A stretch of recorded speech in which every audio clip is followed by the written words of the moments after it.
Hello everyone, welcome to BSP Pharmacy. I am Nikita Gupta, and as we started our subject Pathophysiology Unit 1 Cellular Adaptations. जैसा कि हमने start किया था हमारा topic cellular adaptations, जिसके अंदर हमने बोला कि जो सेल्स होती है ना वो क्या करती हैं कि जब कोई स्ट्रेस कंडीशन जनरेट होती है तो उसके रिस्पॉन्स में अडेप्टेशंस कर लेती हैं। ठीक है, यानी कि वो चेंज हो जाती हैं। कैसे? तो हमने दो टॉपिक्स यहाँ पर डिस्कस किए थे। एक तो था एट्रोपी। एट्रोपी में हमने कहा कि भाई सेल्स क्या करती हैं कि जब उनका स्ट्रेस कंडीशन है तो वो अपनी नंबर ऑफ सेल्स को या उसकी सेल साइज को लॉस कर देती हैं, सेल साइज को डिक्रीज कर देती हैं।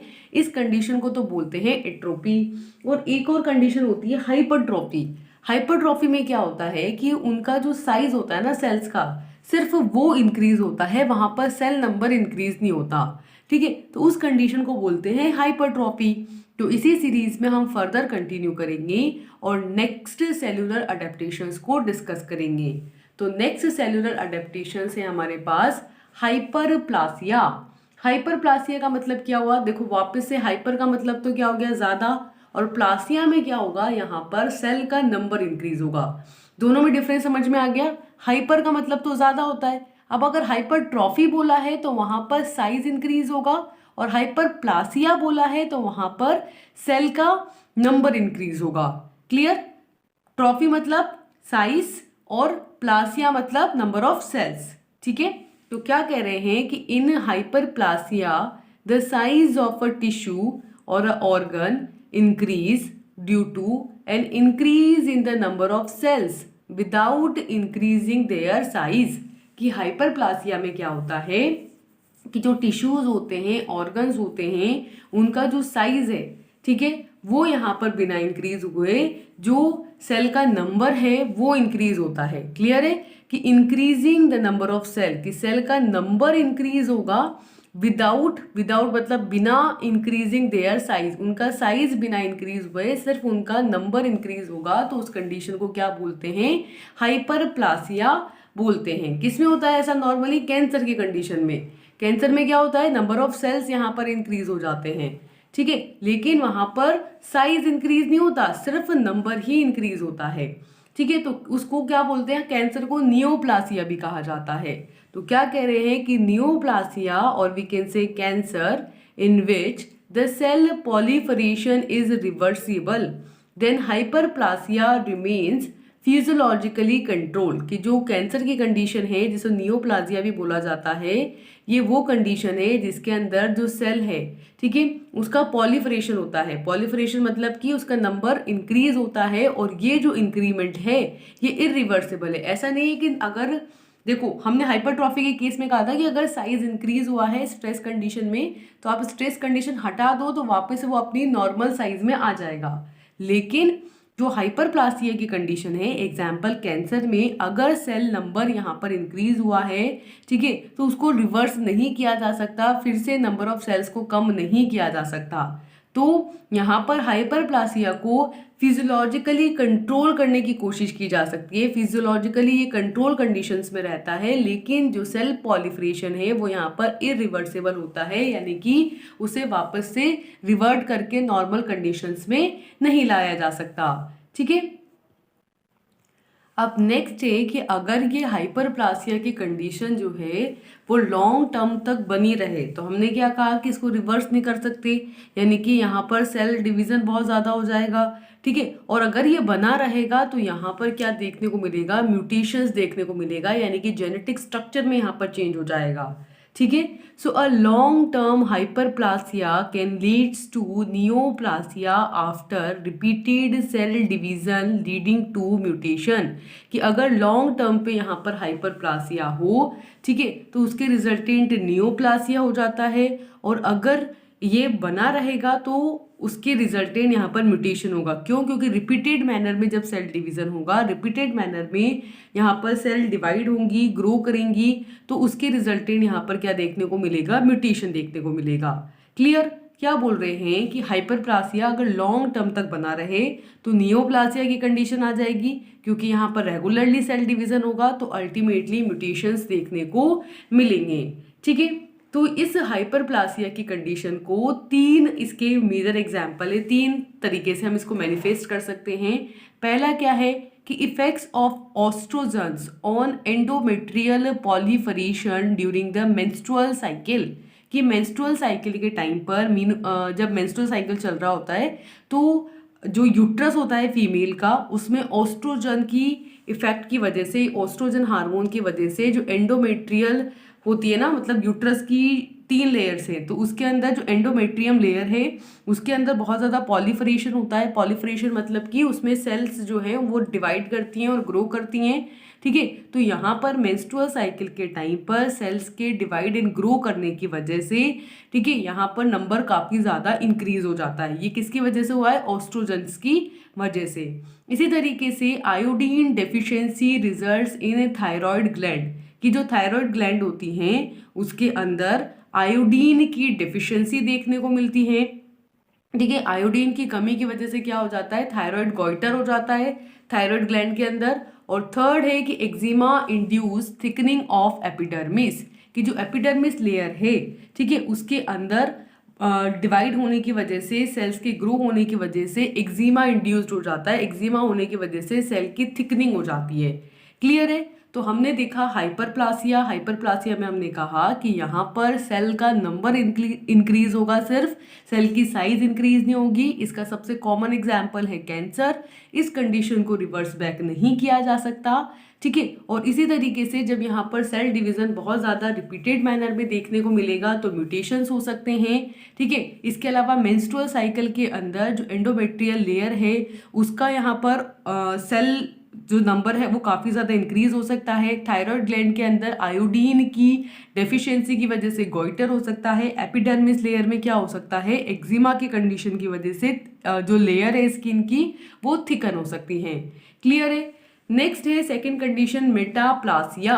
मेटाप्लासिया क्या होता है? देखो कि metaplasia occurs when differentiated cell types changes to a non differentiated one. देखो मेटा का मतलब होता है कि वो अपना फॉर्म चेंज कर रही है, मतलब कि एक सेल है जो कि पूरी तरीके से डिफरेंशिएटेड है ना, उसको एक पर्टिकुलर टिश्यू बनाने के लिए वो यूज हो रही है। तो वो डिफरेंशिएटेड सेल जो है किस में कन्वर्ट हो जाए, किस में चेंज हो जाए? नॉन डिफरेंशिएटेड सेल्स में कन्वर्ट हो जाए, तो इस कंडीशन को क्या बोलते हैं? मेटाप्लासिया बोला जाता है। In this the cells can be replaced by others that are adapted to the environment as an adaptive response to the stress. It is usually occurs in the epithelial tissues.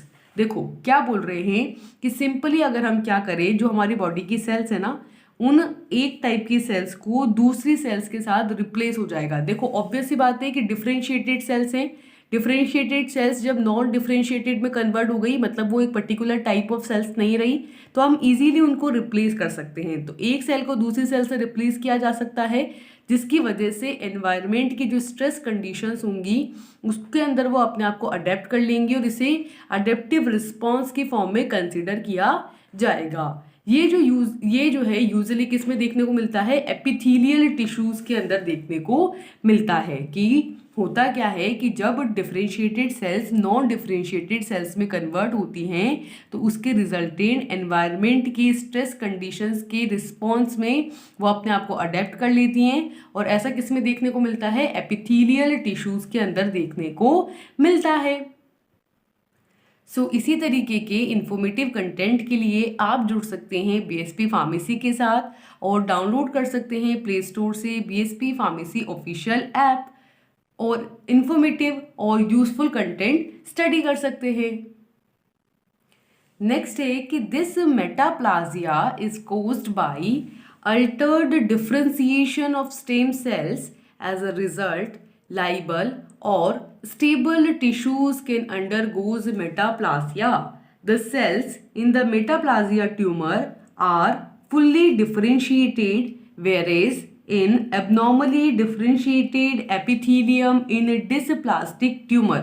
क्या बोल रहे हैं कि जो metaplasia की condition है ना, वो किसकी वजह से होती है? कि अगर जो स्टेम सेल्स हैं, स्टेम सेल्स में जो डिफरेंशिएशन हो रहा है वो डिफरेंशिएशन यहाँ पर चेंज हो जाए, ठीक है, वो चेंज हो जाएगा, तो यहाँ पर जो लाइबल या जो स्टेबल टिश्यूज हैं मेटाप्लासिया के अंदर वो चेंज हो जाएंगे। क्या कहना चाह रहे हैं कि भाई मेटाप्लासिया हुआ क्यों है, क्यों डिफरेंशिएटेड सेल्स जो है अनडिफरेंशिएटेड में कन्वर्ट हुई, कि अगर यहाँ पर स्टेम सेल में डिफरेंशिएशन चेंज हो गया तो उसकी वजह से मेटाप्लासिया देखने को मिलता है। और अगर ऐसा होगा तो जो लाइबल टिश्यूज हैं, ठीक है, स्टेबल टिश्यूज हैं, वो मेटाप्लास्टिक कंडीशन में चेंज हो जाएंगे, यानी कि नॉन डिफरेंशिएट हो जाएंगे। क्लियर? तो क्या होगा कि the cells in the metaplasia tumour are fully differentiated whereas in abnormally differentiated epithelium in the dysplastic tumor, कि भाई जो मेटाप्लासिया देखो ट्यूमर की जो कंडीशन होती है ना कैंसर की, तो उस ट्यूमर में क्या होता है, ओवर ग्रोथ होती है सेल्स की। तो मेटाप्लास्टिक ट्यूमर जो होता है उसमें जो सेल्स होती हैं वो फुल्ली डिफरेंशिएटेड होती हैं, ठीक है।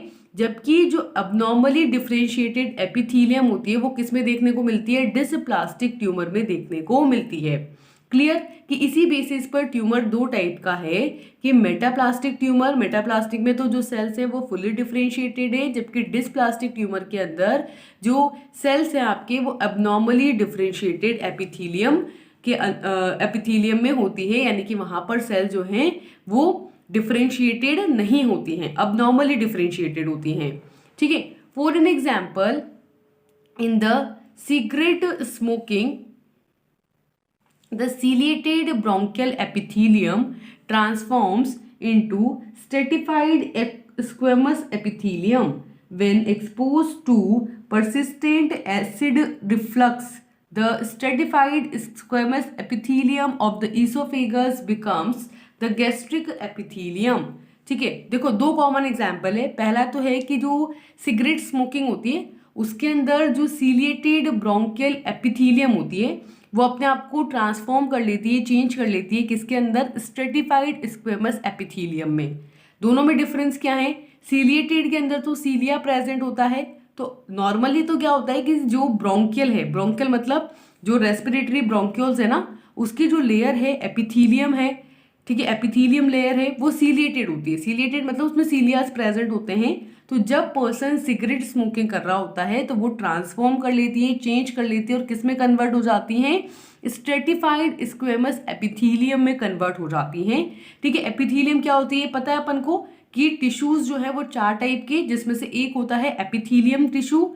टिश्यू का मतलब हो गया आपको नंबर ऑफ सेल्स। तो आपको समझ में आ गया कि यहाँ पर इस एपिथीलियम वाली कंडीशन में जो ब्रोंक्यूल है, ब्रोंक्यूल की जो एपिथीलियम है, एपिथीलियम यानी कि टिश्यूज सेल्स का ग्रुप, वो पहले तो कैसा था, सीलिएटेड नेचर का था, और अब वो किस में कन्वर्ट हो गया है, स्क्वेमस। स्क्वेमस मतलब क्या होता है, स्क्वायर शेप की सेल्स में यहाँ कन्वर्ट हो जाएगा, तो स्क्वेमस एपिथीलियम में वो कन्वर्ट हो जाएगा।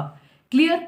ऐसे ही दूसरा एग्जाम्पल है कि when exposed to persistent acid reflux the stratified squamous epithelium of the oesophagus becomes gastric epithelium. कि अगर आपके परसिस्टेंटली जो एसिड का रिफ्लक्स है, ठीक है, वो यहाँ पर बना रहे, एसिड रिफ्लक्स अगर लॉन्ग टाइम के लिए परसिस्टेंटली बना रहे, तो यहाँ पर जो ईसोफेगस है, ईसोफेगस को हम क्या बोल सकते हैं कि जो गट कैनाल है ना, तो गट जो है आपके जिसमें से खाना आप खाते हो तो ईसोफेगस के थ्रू वो स्टमक में जाता है। तो ईसोफेगस के अंदर जो टिश्यूज है वो कौन से हैं, स्ट्रेटिफाइड स्क्वेमस एपिथीलियम है, तो वो किस में कन्वर्ट हो जाते हैं, गैस्ट्रिक एपिथीलियम में कन्वर्ट हो जाते हैं। कब होगा ऐसा, कि जब एसिड रिफ्लक्स जो है वो लॉन्ग टाइम के लिए परसिस्टेंटली बना रहेगा, तब जो स्ट्रेटिफाइड स्क्वेमस एपिथीलियम है इसोफेगस की, वो किस में कन्वर्ट हो जाएगी, गैस्ट्रिक एपिथीलियम में कन्वर्ट हो जाएगी, ठीक है। तो ये देखने को मिलता है। तो क्लियर हो गया मेटाप्लासिया, कि मेटाप्लासिया के अंदर अनडिफरेंशिएटेड जो सेल्स होंगी वो मतलब जो डिफरेंशिएटेड होंगी वो अनडिफरेंशिएटेड में कन्वर्ट हो जाती हैं। और कब होता है ऐसा, जब स्ट्रेस कंडीशंस होती है तो उस स्ट्रेस के अगेंस्ट अडेप्टेशन वो करती है, इसे अडेप्टिव रिस्पॉन्स बोला जाता है ना। यूजुअली एपिथीलियम टिश्यूज में देखने को मिलता है, जैसा कि हमने ब्रोंकियल एपिथीलियम की बात करी, ऐसे ही स्क्वेमस एपिथीलियम ईसोफेगस की बात करी, इसके अंदर ये देखने को मिला। और यहाँ पर दो टाइप का आपको ट्यूमर देखने को मिला, मेटाप्लास्टिक ट्यूमर जिसमें डिफरेंशिएटेड रहती है सेल, जबकि डिस्प्लासिया में अबनॉर्मली डिफरेंशिएटेड रहती हैं। क्लियर। एक और चीज आती है अपने पास डिस्प्लासिया। डिस का मतलब क्या होगा? डिस्टर्ब। तो यहाँ पर जो डिफरेंशिएशन होगा ना वो कैसा रहेगा? डिस्टर्ब रहेगा, अबनॉर्मल रहेगा। उस कंडीशन को क्या बोलते हैं? डिस्प्लासिया। ठीक है, तो क्या कह रहे हैं कि when the cells within a tissue become abnormally differentiated, this is called dysplasia, and in the early stage this changes is reversible, but however as a dysplasia worsen it becomes less likely to reverse, and neoplasia and cancer are more likely to develop। ठीक है, तो क्या कह रहे हैं कि अगर एक टिश्यू है, टिश्यू के अंदर सेल्स हैं, ये जो सेल्स है अगर ये अबनॉर्मली डिफरेंशिएटेड हैं, ठीक है, तो इस कंडीशन को बोला जाता है डिस्प्लासिया। और नॉर्मली अर्ली स्टेजेस के अंदर अगर अर्ली स्टेज में है डिस्प्लासिया की कंडीशन, तो ये जो चेंजेस हैं इनको रिवर्स किया जा सकता है, इनको नॉर्मल कंडीशन में लाया जा सकता है। लेकिन अगर ये डिस्प्लासिया की कंडीशन लॉन्ग टाइम के लिए बनी रहे, ठीक है, तो यहाँ पर ये जो कंडीशन होगी इसको रिवर्स नहीं किया जा सकता, इसको नॉर्मल कंडीशन में नहीं लाया जा सकता, और अल्टीमेटली आपको नियोप्लाजिया यानी कि कैंसर की कंडीशंस यहाँ पर देखने को मिलती है। इसकी डेवलप होने के काफ़ी ज़्यादा चांसेस बढ़ जाते हैं। तो डिस का मतलब समझ में आ गया। डिस का मतलब है डिस्टर्ब, कि यहाँ पर जो सेल का डिफरेंशिएशन है वो डिस्टर्ब हो गया है। अब इनिशियल कंडीशन में तो रिवर्स कर सकते हो, और अगर लॉन्ग टर्म पे बना रहा तो फिर रिवर्स नहीं कर पाओगे। क्लियर है। अब इसके एग्जाम्पल क्या है कि dysplastic cells commonly appear in the cervix और endocervical canal as a clinical example of dysplasia. Dysplasia का क्लिनिकल एग्जाम्पल क्या है कि यहाँ पर जो एंडोसर्वाइकल कैनाल होती है, ठीक है, यानी कि सर्विक्स के अंदर जो एंडोसर्वाइकल कैनाल होती है वहाँ पर डिस्प्लास्टिक सेल्स देखने को मिलती हैं। ठीक है, इसी तरीके से infected women often appears infected with the human papillovirus, that is HPV, which can be detected through a cervical smear test। ठीक है, तो क्या बोल रहे हैं कि जैसे ना क्या होता है कि जो ह्यूमन पैपिलोवायरस होता है HPV, उससे अगर कोई वुमेन जो है वो इन्फेक्टेड है तो उसके केस में आप कैसे पता लगा सकते हो कि सर्वाइकल स्मीयर टेस्ट ले लो, सर्विक्स से कुछ टिश्यूज ले लो, टिश्यूज को जब आप टेस्ट करोगे तो उसके अंदर आपको अनडिफरेंशिएशन जो है देखने को मिलेगा, अबनॉर्मली डिफरेंशिएशन देखने को मिलेगा, जिससे कि आपको ये पता चल जाएगा कि वहाँ पर उस फीमेल को क्या है, HPV यानी कि ह्यूमन पैपिलोवायरस का इन्फेक्शन है, उससे वो इन्फेक्टेड है। क्लियर है ये चीज़। तो ये हुई हमारे मेजरली टाइप के सेल्यूलर अडेप्टेशंस। ठीक है, तो अब हम मिलेंगे नेक्स्ट लेक्चर में एक नए टॉपिक के साथ। Till then, thank you and all the best. Bye bye.